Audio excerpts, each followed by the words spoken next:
Hello friends, welcome to the UPSC analyser. तो आज हम 8 जुलाई का इंडियन एक्सप्रेस डिस्कस करेंगे। यहाँ पर फर्स्ट न्यूज़ कैबिनेट रीशफलिंग से रिलेटेड है कि कौन सा मिनिस्टर को न्यू पोर्टफोलियोज दिए गए और कुछ मिनिस्टर्स को एडिशनल पोर्टफोलियोज भी दिए गए। कुछ मिनिस्टर्स ने रेजिग्नेशन दिया और उनकी जगह नए मिनिस्टर्स आए। तो new faces at helm in pandemic hit sectors health to education, labour to petroleum. In the biggest ever expansion of the council of ministers, जो आईटी और कम्युनिकेशन की रिस्पॉन्सिबिलिटी है वो दी गई अश्विनी वैष्णव को, हेल्थ की Mansukh Mandaviya, civil aviation to Jyotiraditya Scindia, education and skill development Dharmendra Pradhan, environment, labour and employment to Bhupender Yadav, information and broadcasting Anurag Thakur, law to किरण रिजिजू। हरदीप पुरी को अब petroleum, housing and urban affairs दिया गया। होम मिनिस्ट्री जो अमित शाह के पास है, उनके साथ उनको एक एडिशनल पोर्टफोलियो भी मिल गया मिनिस्ट्री ऑफ कोऑपरेशन का। तो उनका रोल बहुत ज्यादा इंपॉर्टेंट हो जाता है क्योंकि कोऑपरेटिव सेक्टर्स हर स्टेट्स में होते हैं और उनमें एक इफेक्टिव कोऑर्डिनेशन की बहुत ज्यादा जरूरत होती है। प्राइम मिनिस्टर का ये कहना है, वो चाहते हैं जो न्यू मिनिस्टर हैं आईटी और कम्युनिकेशन के, वो नेशनलिस्ट इंटरेस्ट को साथ में रखते हुए इम्पेरेटिव भी रखें ताकि वो फॉरेन इन्वेस्टमेंट को अट्रैक्ट कर सकें in the IT and electronic sectors. अब हम नेक्स्ट पर चलते हैं। ये दिलीप कुमार जी का देहांत हो गया तो उससे रिलेटेड न्यूज है। ज्यादातर न्यूज़पेपर में उनसे रिलेटेड न्यूज आई हैं आज। अब हम नेक्स्ट चलते हैं। इस पेज पर कुछ भी इंपॉर्टेंट नहीं है, यहाँ पर भी बेसिकली कुछ भी इंपॉर्टेंट नहीं है। अब नेक्स्ट पर चलते हैं। ये कैबिनेट रीशफलिंग में कौन कौन से मिनिस्टर्स ने रेजिग्नेशन दिए, तो रविशंकर प्रसाद, डॉक्टर हर्षवर्धन, प्रकाश जावड़ेकर, संतोष कुमार गंगवार, तो इन सारे मिनिस्टर्स ने रेजिग्नेशन दिया। कुछ न्यू मिनिस्टर्स भी, कैबिनेट मिनिस्टर्स को न्यू पोर्टफोलियोज भी दिए गए, जैसे कि अमित शाह, तो उनको मिनिस्ट्री ऑफ होम अफेयर्स के साथ साथ एक मिनिस्टर ऑफ कोऑपरेशन भी दिया गया। Piyush Goyal ministry of commerce and industry, ministry of consumer affairs, food and public distribution और ministry of textiles. Dharmendra Pradhan को education ministry, ministry of skill development and entrepreneurship, Mahendra Nath Pandey को ministry of heavy industries, Giriraj Singh को ministry of rural development, ministry of panchayati राज।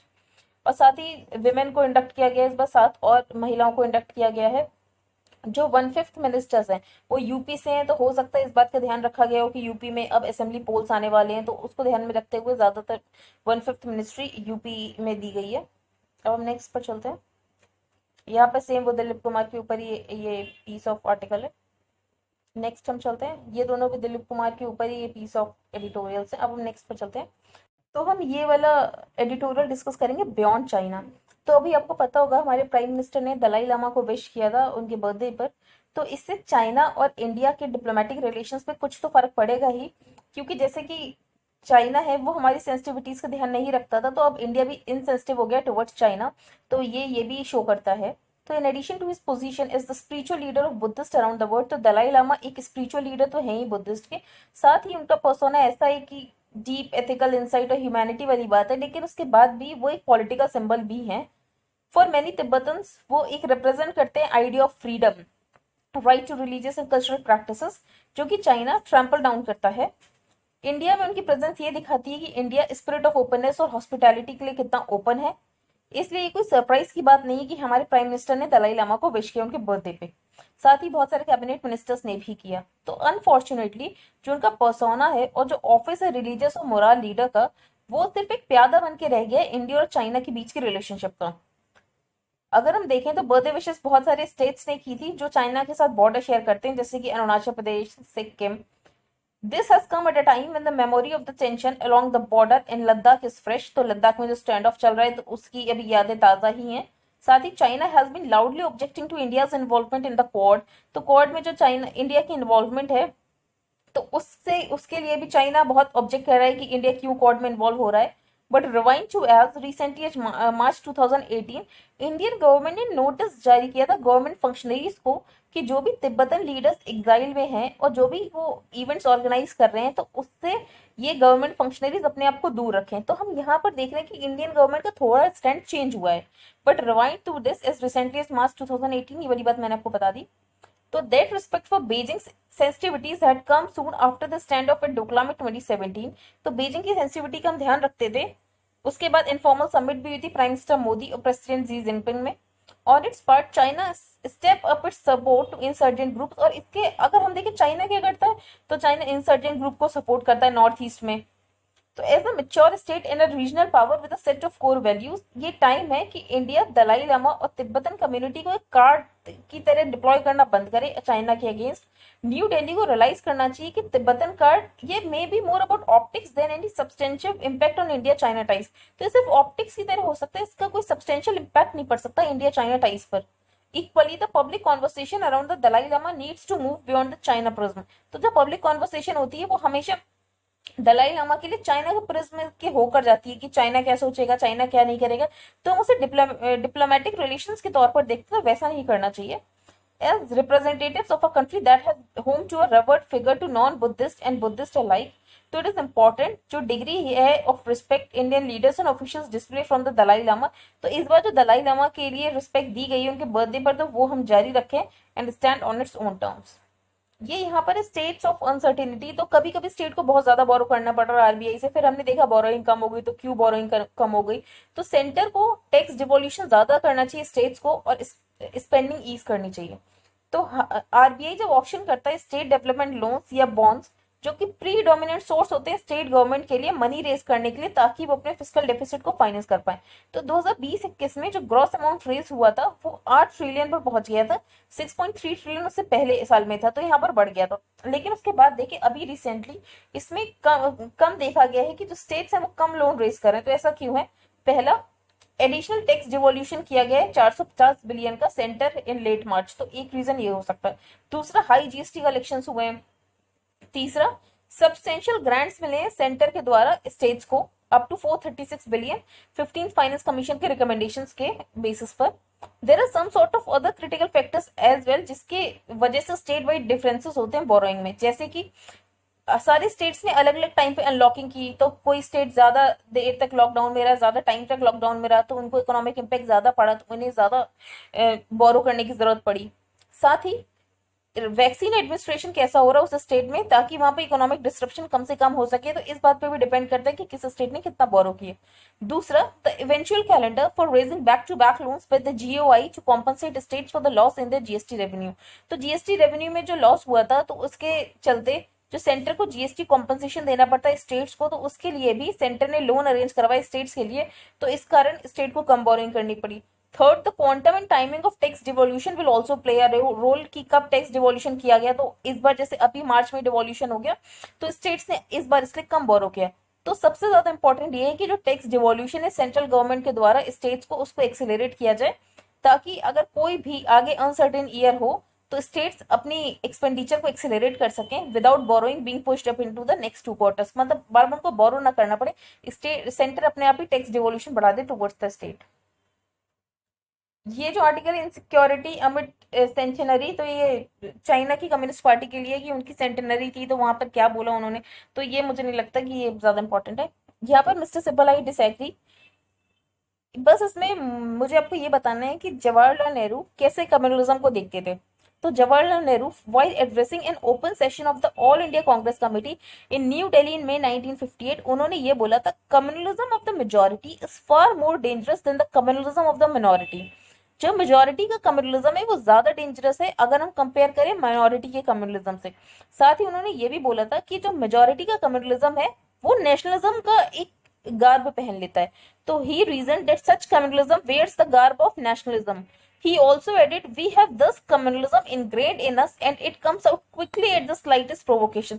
तो हम सबके अंदर communalism ingrained है, और थोड़ा भी प्रोवोकेशन होता है तो वो एकदम बाहर आ जाता है। और जो डिसेंट पीपल होते हैं जो कि कम्युनलिज्म में बिलीव तक नहीं करते, वो भी फिर बारबेरियंस की तरह बिहेव करने लगते हैं when this communalism is aroused.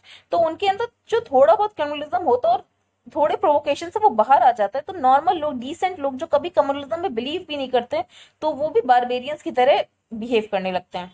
तो ये अब हम नेक्स्ट आर्टिकल डिस्कस करते हैं।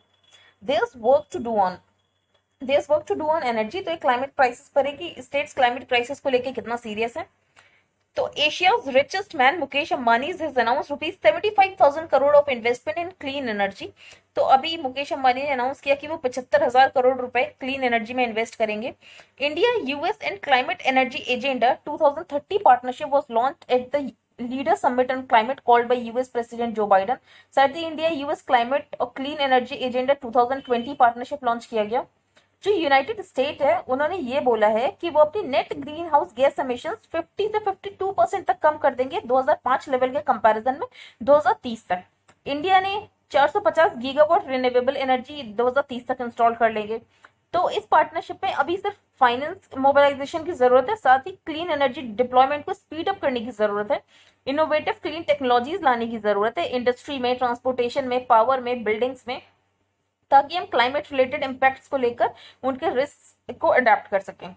तो ऑथर ने बोला ये सारी चीजें पेपर पे बहुत अच्छी लगती हैं, लेकिन जो बाइडेन का प्रॉमिस है, while certainly a welcome change compared to President Trump's climate denialism, तो जब इससे पहले प्रेसिडेंट ट्रम्प थे वो तो मानते ही नहीं थे कि क्लाइमेट क्राइसिस जैसी कोई चीज है, क्लाइमेट चेंज कुछ हो रहा है, लेकिन बाइडेन ने प्रॉमिस किया है कि वो इसमें कुछ करेंगे, लेकिन वो उतना नहीं है जितनी की जरूरत है। तो G7 कंट्रीज, बहुत सारी G7 कंट्रीज ने अनाउंस किया है कि वो नेट जीरो कार्बन टारगेट्स करने वाले हैं, which hide the continued reliance on destructive technologies in the pursuit of ever-increasing energy generation. The historical responsibilities of industrialized countries in creating the crisis continues to be avoided. तो ये जो industrialized countries है, जो developed countries है, वो ज्यादा responsible है ये जो climate crisis हुई है, क्योंकि उन्होंने जो जब development किया तब उनके कारण green house gas emissions बहुत ज्यादा हुए, जिसके कारण crisis हमें झेलनी पड़ रही है आज। तो but what about the Indian government and corporate sectors जो कि ग्लोबल क्लाइमेट लीडर्स बनने का क्लेम करते हैं?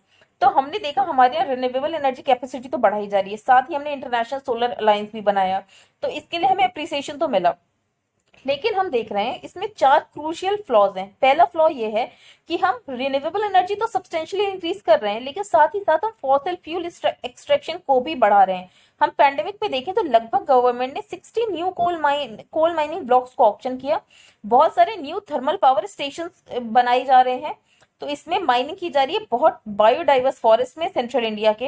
In effect total carbon emission जो हो सकता है इसकी वजह से क्लाइमेट को बहुत ज्यादा इम्पैक्ट करेगा, और वो इतना ज्यादा इम्पैक्ट करेगा जितना कि रिन्यूएबल एनर्जी की वजह से हमें फायदा नहीं होगा, उससे ज्यादा हमें नुकसान हो जाएगा ये जो कि हम कर रहे हैं माइनिंग वगैरह। और दूसरा क्या है, the decarbonising of sectors mentioned in the statement could certainly reduce emissions. While public transportation को ज्यादा इन्वेस्टमेंट देने की बात की गई है 2021 बजट में, लेकिन private cars, fossil fuel use, उनको डिस्करेज करने के लिए कुछ नहीं किया गया है। Yet it is one part of the partnership that could yield benefits। तो हमने प्राइवेट ये तो बोला कि पब्लिक ट्रांसपोर्टेशन को एनकरेज करना है, लेकिन प्राइवेट को डिस्करेज करने के लिए कुछ नहीं किया गया। दूसरा, India includes mega hydro power in renewable energy. तो इंडिया ने बोला है कि वो मेगा हाइड्रो पावर बनाएगा रिन्यूएबल एनर्जी में, लेकिन इसका एक इकोलॉजिकल और सोशल हैवॉक भी है, जैसे कि हम देख सकते हैं ना उत्तराखंड के चमोली डिस्ट्रिक्ट में जो फ्लड ट्रेजेडी हुई थी, तो ये सारी चीजें भी हो सकती हैं। थर्ड, जो रिन्यूएबल एनर्जी प्रोडक्शन है वो ज्यादातर मेगा पार्क टाइप का है, जैसे कि लेट 2020 में ministry of new and renewable energy ने ये बोला था कि 10,000 स्क्वायर किलोमीटर 7 स्टेट्स में अवेलेबल हैं ऐसे पार्क्स बनाने के लिए। तो ये प्रोजेक्ट्स के बहुत ही सीरियस इकोलॉजिकल और सोशल इम्पैक्ट्स हो सकते हैं, लेकिन इन प्रोजेक्ट्स का एनवायरमेंटल इम्पैक्ट असेसमेंट भी नहीं किया जा सकता ये सोचकर कि ये तो रिन्यूएबल एनर्जी के लिए, तो इनमें क्या एनवायरमेंटल इम्पैक्ट असेसमेंट करना, ये क्लीन और इको फ्रेंडली होंगे। तो ऑथर का कहना है ये गलत आपका assumption है, आपको इसका भी एनवायरमेंटल इम्पैक्ट असेसमेंट करना चाहिए। Fourth, it seems that any amount of electricity demand is legitimate, कि लोग जितना आप डिमांड करें आप उस डिमांड को पूरा करने की कोशिश करो, तो ये बिल्कुल गलत बात है। आप ये मत सोचो कि जितनी डिमांड है वो लेजिटिमेट है, but this is simply unsustainable, क्योंकि लोग ज्यादा डिमांड करते रहेंगे तो कब तक पूरा करते रहोगे, कितने फॉसिल फ्यूल एक्सट्रैक्शन करोगे। तो shift from petroleum to diesel cars for instance, जैसे ठीक है हमने पेट्रोल डीजल से इलेक्ट्रिक कार्स की तरफ चले गए, तो वहां पर भी तुम्हें बैटरीज की जरूरत है ना, उसके लिए आपको माइनिंग तो करनी पड़ेगी ना लिथियम की। तो for instance would significantly expand devastating mining across the world, तो इससे माइनिंग तो बढ़ेगी। तो this is also consequence of thinking of climate and ecological crisis only from a carbon perspective. तो हम सिर्फ कार्बन पर्सपेक्टिव से भी क्लाइमेट चेंज को देख रहे हैं, लेकिन जब हम माइनिंग करेंगे तो हमें बायोडाइवर्सिटी लॉस, पॉल्यूशन, इनके थ्रू भी देखना पड़ेगा क्लाइमेट क्राइसिस को। तो unless luxury and wasteful consumption is eliminated, तो जब तक लोग अपने लग्जूरियस और वेस्टफुल कंजम्पशन को नहीं कम करते हैं, अनसस्टेनेबिलिटी एंड पीपल्स डिस्प्लेसमेंट वो होता ही रहेगा। तो जो लोग प्रोटेस्ट करते हैं जब लैंड उनका एक्वायर किया जाता है फॉर मेगा प्रोजेक्ट, तो उसको भी एंटी डेवलपमेंट है, और लोग जो प्रोटेस्ट करते हैं तो उनको बोल दिया जाता है ये एंटी डेवलपमेंट लोग हैं, ये एंटी नेशनल हैं। तो ऑथर ने बोला इसके लिए वायबल ऑल्टरनेटिव्स हैं, जैसे कि हम देख सकते हैं दिल्ली गवर्नमेंट 150 गवर्नमेंट स्कूल्स को सपोर्ट कर रही है कि आप रूफटॉप सोलर एनर्जी बनाओ। तो जो आप मेगा पार्क्स बना रहे हो उनकी बजाय आप ये छोटी छोटी चीजें भी कर सकते हो। तो स्टडी यूएस में एक स्टडी से ये पता चला है कि जो रूफटॉप सोलर होते हैं वो 30 टाइम्स मोर जॉब्स क्रिएट करते हैं then mega solar parks. Integrated power microgrids ज्यादा एडिक्वेट पावर दे सकते हैं for entire village and urban neighbourhoods, और उनको लोकली मैनेज भी किया जा सकता है। सॉरी, यहाँ पर है ऑल्टरनेटिव टू एनर्जी गजनिंग सेक्टर्स, जैसे कि अर्बन कंस्ट्रक्शन और प्राइवेटाइज ट्रांसपोर्टेशन, वो भी एग्जिस्ट करते हैं। तो यहाँ पर सबसे इंपॉर्टेंट है कंज्यूमर बिहेवियर को चेंज करना, जो वेस्टफुल कंजम्पशन उसे कम करना। तो wasteful and luxury power can be changed and regulated and power distributed to those who do not have enough. तो वो जो लग्जरी कंजम्पशन है उसे कम किया जा सकता है, और जिनके पास पावर नहीं है उनको रीडिस्ट्रीब्यूट की जा सकती है। तो ये सब पार्ट होना चाहिए नेशनल एनर्जी पॉलिसी का। People's mobilisation will be crucial to make all this happen. तो सबसे इंपॉर्टेंट है लोगों को मोबिलाइज करना कि आपको वेस्टफुल कंजम्पशन नहीं करना, ये सारी चीजों के लिए उन्हें अवेयर करना। While we all have a right to the energy we need for wellbeing, तो सबके पास राइट है कि सबको एनर्जी मिलनी चाहिए, सबको पावर मिलनी चाहिए, तो ये सबका राइट है। लेकिन हम डिमांड बढ़ाते नहीं जा सकते हैं, क्योंकि जो प्लैनेट है उसके भी अपने एक पर्टिकुलर रिसोर्सेज हैं। तो nor can we allow the unsustainable and inequitable waste in which it is produced and distributed. तो अगर without us sustaining the earth the planet will not sustain us, तो जब तक हम अर्थ को नहीं सस्टेन करेंगे तो प्लैनेट हमें भी सस्टेन नहीं कर पाएगा। तो इसके लिए इंडिया को अपनी ग्लोबल लीडरशिप दिखाने की जरूरत है। तो ईरान ने होस्ट किया Afghan Taliban talks as fighting rages in the north.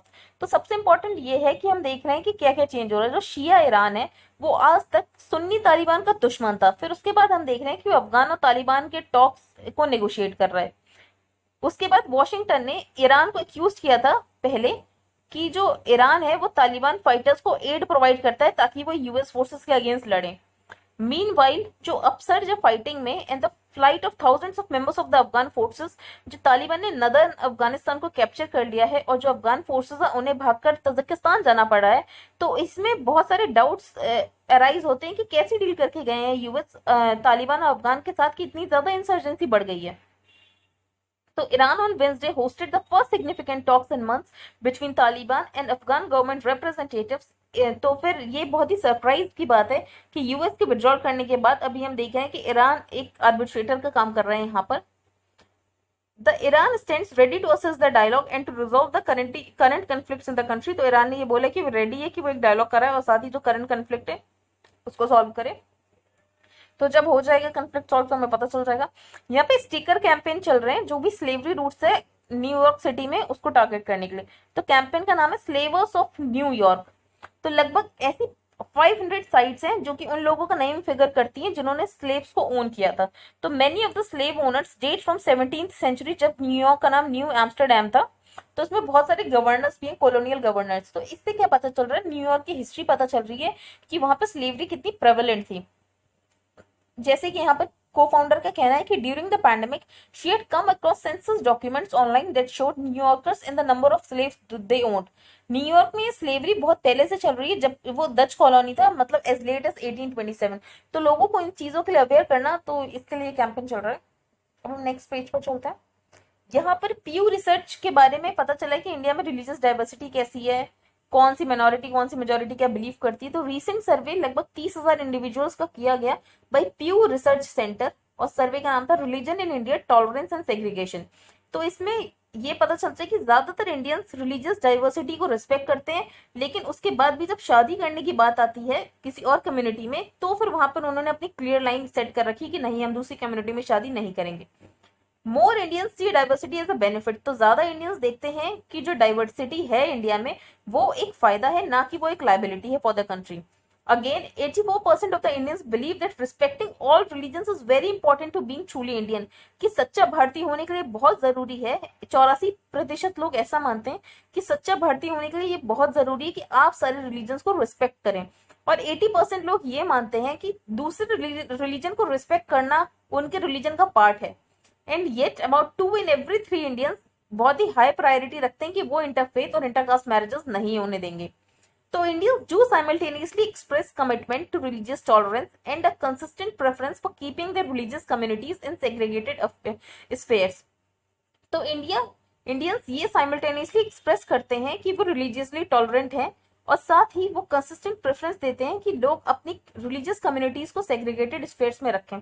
तो जैसे मेल्टिंग पॉट का मॉडल है जो कि ज्यादातर कंट्रीज एस्पायर करती हैं कि सारे रिलीजन आपस में मिलजुल कर रहें, वो अलग बात है। हमारे डेटा ये सजेस्ट करता है कि इंडिया एक वैसा कंट्री जहां पे इंडियंस प्रेफर करते हैं कि पैच वर्क फैब्रिक या थाली जिसमें क्लियर लाइंस होनी चाहिए ग्रुप्स के बीच में, जैसे जो अलग अलग रिलीजियस कम्युनिटीज है उनके बीच में क्लियर लाइंस होनी चाहिए।